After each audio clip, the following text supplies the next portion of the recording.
భూమన కరుణాకర్ రెడ్డి గారు మాట్లాడినట్లు 48 కోట్ల కుంభకోణం శ్రీవాణి సేవా టికెట్లు జరిగింది. 1.5 నిమిషంలో టికెట్లు వదిలిన వెంటనే మాయమైపోతున్నాయి.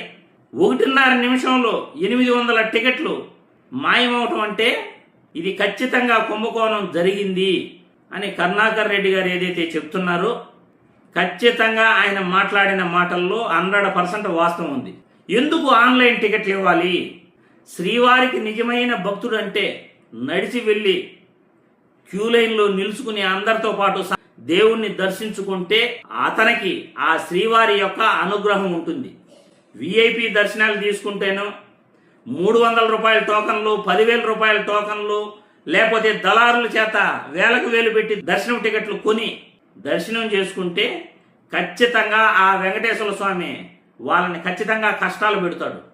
దేవుడి పైన భక్తి ఉంటే నడిచి వెళ్ళాలి, క్యూ లైన్లో వెళ్ళాలి, అందరితో పాటు సామాన్యులతో పాటు ఆ దేవుణ్ణి దర్శించుకుని బయట రావాలి. ఆన్లైన్లో టికెట్లు అంటున్నారు, అది కూడా 3 నెలల ముందు ఆన్లైన్లో టికెట్లు ఇస్తారు, సేవా టికెట్లు ఇస్తారు. కానీ ఎప్పుడు అప్లై చేసినా మనకు తగలదు. కేవలం ఆ 10 గంటలకు టైం ఇచ్చారంటే 10 గంటల 1 నిమిషానికి టికెట్లు మాయం అయిపోయి ఉంటాయి. ఆన్లైన్లో ఎలా మాయం అవుతావో ఎవరికి తెలియదు.